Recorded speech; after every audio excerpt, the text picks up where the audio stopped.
अस्सलामुअलैकुम दोस्तों, उम्मीद है आप सब खैरियत से होंगे। आज की वीडियो में हम आपको दिखाएंगे शाही इमाम पंजाब मौलाना उस्मान लुधियानवी साहब का बहुत ही खूबसूरत बयान। आइए देखते हैं पूरा बयान। वाला आलि मुहम्मद कमा बारकता अला इब्राहीम वाला आलि इब्राहीम इन्नका हमीदुम मजीद। दो रंगी छोड़ दे, यक रंग हो जा, मतलब दो रंग आप छोड़ दें, एक रंग के अंदर आ जाए। दो रंगी छोड़ दे, यक रंग हो जा, सरासर मोम हो जा या सरासर संग हो जा। अल्लाह के प्यारे नबी हज़रत मोहम्मद रसूलुल्लाह सल्लल्लाहु ताला अलैहि वसल्लम की ज़ात गिरामी ने इस प्यारे दीन के साथ पूरी कायनात के इंसानों को यक रंग होने की तालीम दी।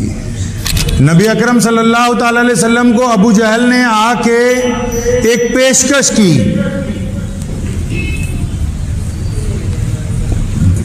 क्योंकि कुफारे मक्का घबरा गए थे रसूलुल्लाह सल्लल्लाहु अलैहि वसल्लम के दीन से। तो आके उन्होंने पेशकश की कि हम 7 दिन होते हैं हफ्ते में, 6 दिन आपके खुदा की इबादत करेंगे, एक दिन आप हमारे खुदाओं की इबादत करें। तो रसूल करीम सल्लल्लाहु अलैहि वसल्लम ने फरमाया कि अगर तुम मेरे हाथ में एक में चाँद दूसरे में सूरज भी ला के रख दो, तब भी मैं अल्लाह करीम की तौहीद के ऐलान से पीछे नहीं हटूंगा। दो रंगी छोड़ दे, यक रंग हो जा।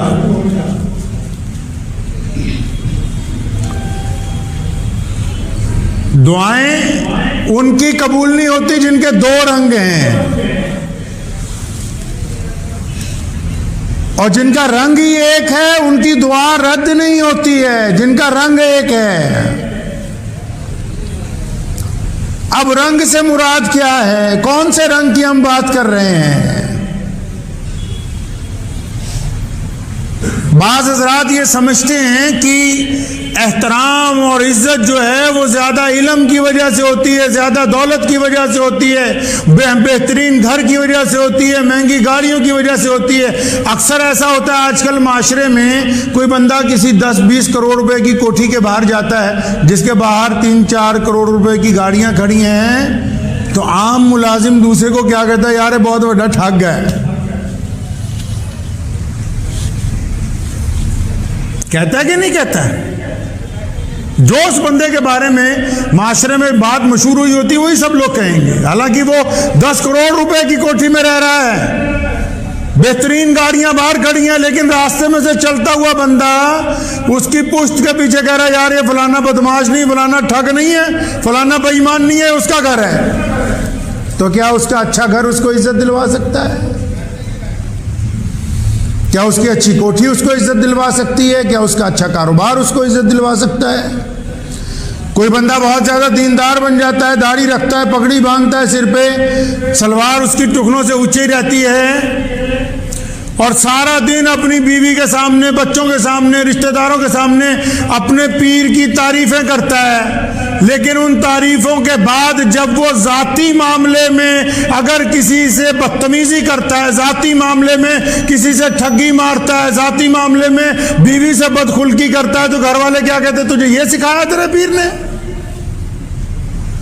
तो पता ये लगा कि उसकी तारीफ़ें किसी काम की नहीं है, उसका किरदार काम का है।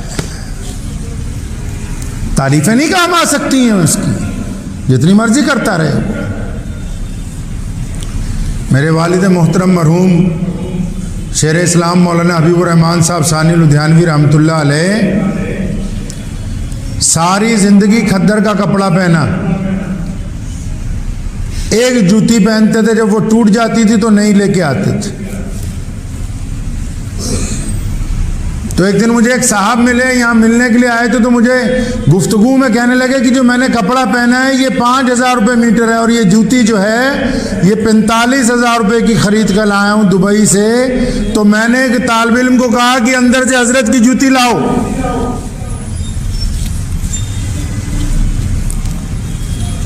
तो उसको वो दिखा के मैंने कहा ये 250 रुपए का जूता है और ये फटा हुआ है, इसलिए क्योंकि जो शख्स इसको पहनता है उसका हुक्म है कि जब तक बिल्कुल ना फट जाए मैं नया नहीं लूंगा, मुझे फजूल खर्ची नहीं करनी। लेकिन जब ये जूता पहन के चलता है तो करोड़ों रुपए के कारों में चलने वाले लोग और मुल्क के तख्त के ऊपर बैठने वाले लोग और बड़े बड़े वुज़रा वो इसके आगे झुक के सलाम करना अपने लिए इज्जत की बात समझते हैं। अगर दौलत और इज्जत के जरिए इज्जत मिलती तो कोई नहीं इनको दे सकता था। इज्जत किरदार से मिलती है, महंगे कपड़ों से नहीं मिलती है।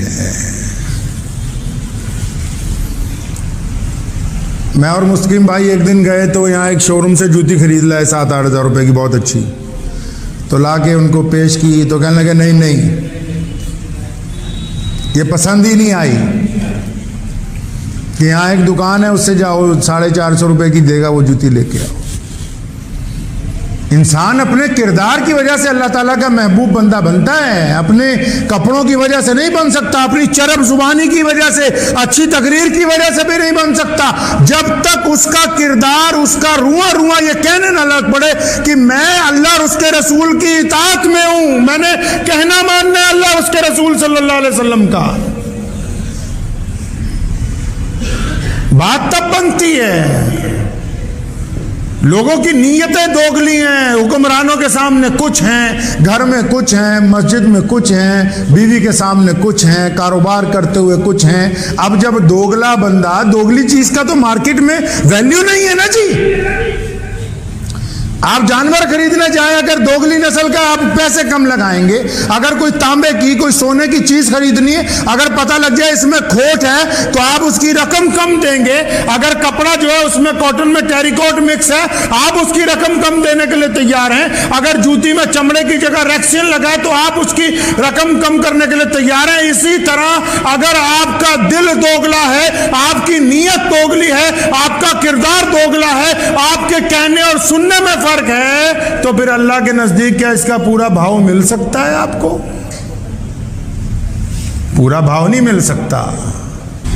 आप मालूम करना चाहते हैं कि आप कैसे बंदे हैं? दूसरों से पूछते फिरते हो कि हाँ देखो मैंने इतनी चैरिटी की है, लोग क्या कहते हैं मेरे बारे में, जरा मेरी एक फोटो खींच के दिखाओ, ये कपड़े मुझ पे जच रहे हैं कि नहीं जच रहे, मेरी कटिंग अच्छी हो गई है कि नहीं अच्छी हो रही। लेकिन अगर आप मालूम करना चाहते हैं कि आप कैसे बंदे हैं तो फिर ये लोग आपको नहीं बताएंगे, आपको अल्लाह और उसके रसूल सल्लल्लाहु अलैहि वसल्लम के हुक्म के मुताबिक पहले अपने आप को देखना होगा।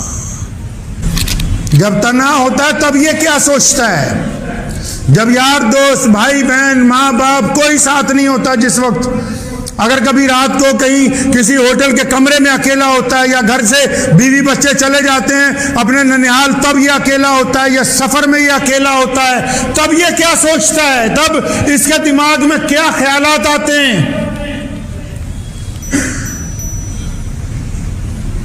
अगर ये तब भी ये सोचता है कि मैं अल्लाह और उसके रसूल का पाबंद हूं, आजकल तो मोबाइल की हिस्ट्री खंगाल लीजिए, कुछ बातें कहने की नहीं होती, लेकिन मैं आपको बताता हूं, मैंने अपने वालिद के इंतकाल के बाद उनका मोबाइल 5 दिन तक पढ़ा, और अल्लाह की कसम खा के कहता हूं कि ऐसा जिंदा वली और मुजद्दिद मैंने अपनी जिंदगी में अपने बाप के अलावा दूसरा कोई नहीं देखा, जिसकी तन्हाई भी पाक हो, जिसका किरदार भी पाक हो, जिसका मोबाइल भी पाक हो, जिसका व्हाट्सएप भी पाक हो। आओ अगर पता करना है वली कौन है तो मोबाइल की हिस्ट्री चेक करके बताओ कि जो रात को गंदी फिल्में नहीं देखता वो अल्लाह का वली है।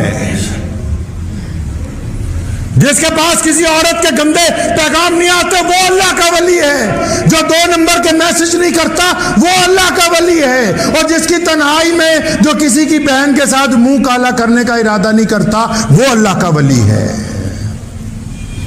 क्या सिर्फ नमाज पढ़ने से बंदा वली बन जाता है? कोई औरत जितनी मर्जी नमाजें पढ़ती रहे, अगर तन्हाई में उसका यह इरादा है कि फलां के साथ मेरे ताल्लुकात कायम हो जाए तो वली नहीं है। जिसकी तन्हाई नापाक है, उसका किरदार नापाक है, उसका चेहरा लोगों के सामने अच्छा हो सकता है, लेकिन जब तक दिल गंदा है तो गंदे दिलों का वजू अल्लाह के हुजूर कबूल नहीं होता। गंदे दिलों का वजू अल्लाह के हुजूर कबूल नहीं होता। मुझे कई गैर मुस्लिम दोस्त भी पूछा करते हैं दुआएं कबूल होती नहीं होती, वो भी सुन लें। बंदा मुसलमान हो या गैर मुस्लिम हो, फरमाया जब मुझसे मांगता है ना तो मैं उसे देता हूं। अल्लाह पूरे आलम के रब हैं।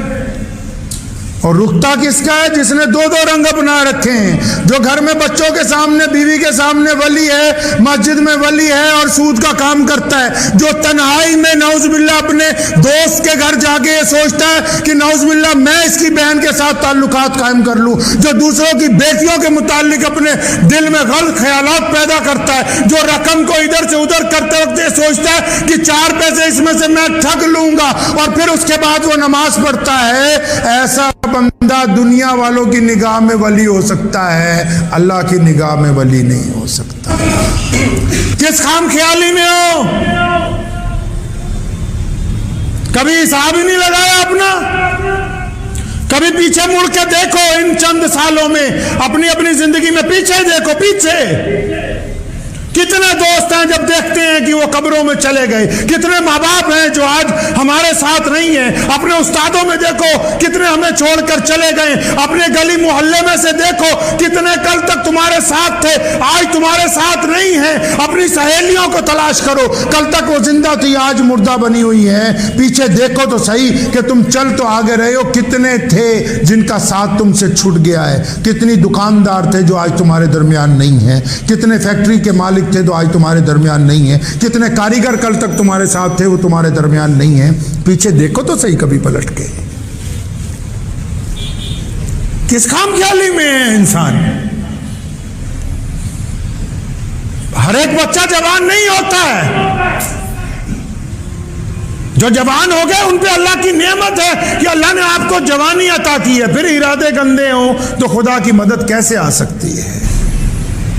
तो कहने का मकसद ये है कि आज का मेरे साथ गुफ्तगू का, आपके साथ मेरी गुफ्तगू का मकसद ये है कि पहले तो अपनी तन्हाई पाक करें। करेंगे जी इंशाअल्लाह। तन्हाई को पाक कीजिए। तन्हाई अगर पाक हो जाएगी तो आप बहादुर बन जाएंगे, बुज़दिल नहीं रहेंगे। याद रखिएगा, आपने जब तौबा कर ली उसी वक्त से नहीं, सुबह जब आपने तौबा कर ली। रसूल करीम सल्लल्लाहु अलैहि वसल्लम के पास एक सहाबी आए, खजूरें खा रहे थे। आते ही कलमा पड़ा रसूल सल्लल्लाहु अलैहि वसल्लम के पास। फरमाया या रसूलल्लाह मैंने तो गुनाह बहुत किए हैं, क्या आपका रब मुझे माफ़ फरमा देगा? फरमाया बिल्कुल, जब तुम कलमा पढ़ोगे पिछले सारे गुनाह तुम्हारे माफ़ हो जाएंगे। और फिर उसी वक्त मैदान जिहाद में गया, अल्लाह के हुजूर लड़ता हुआ शहीद हो गया। रसूल फरमाया कि ये देखो कितना खुशकिस्मत है, न इसने नमाज पढ़ी, ना रोज़ा रखा, ना हज किया, लेकिन ये आला इल्लीयीन के अंदर पहुँच गया। अल्लाह तबारक व तआला ने इसकी तो इसलिए तन्हाई तब पाक होगी जब दिल पाक हो जाएगा। दिल के पाक करने के लिए रिज़्क़ हलाल की ज़रूरत है। हराम माल से बचना है। हराम माल से बचना है। हराम माल ऐसे है जैसे बहुत अच्छी खीर बना दें, उसमें 2 कतरे पेशाब के डाल दें तो जिसने आप डलवाएंगे तो पूरा मजमा खाने के लिए तैयार नहीं होगा, पूरी की पूरी। हालांकि वो 2 कतरे पूरी 1 क्विंटल की खीर में अपना असर नहीं दिखा सकते हैं, ना ही सारी जगह वो पहुंच सकते हैं। 2 कतरों की क्या औकात होती है, लेकिन उसके बावजूद उसकी वजह से पूरे का पूरी देगी, आपका मुताहर माल भी खराब हो जाएगा, आपकी जिंदगी खराब हो जाएगी, घर के मामलात खराब हो जाएंगे। इज्जत ये नहीं है कि हमारे पास बड़ी कोठियां हों, बड़े बंगले हों। इज्जत ये है कि जब एक आम सा अफसर जिसके कमरे में फर्नीचर भी पूरा नहीं होता है, और जब कोई बड़ा अफसर मंत्री पहुंचता है ना काम करवाने के लिए, तो चलता चलता बाहर अपने सबॉर्डिनेट को कहता है कि यार बंदा बहुत ईमानदार है, अगर बात मान ली तो ठीक है, नहीं तो काम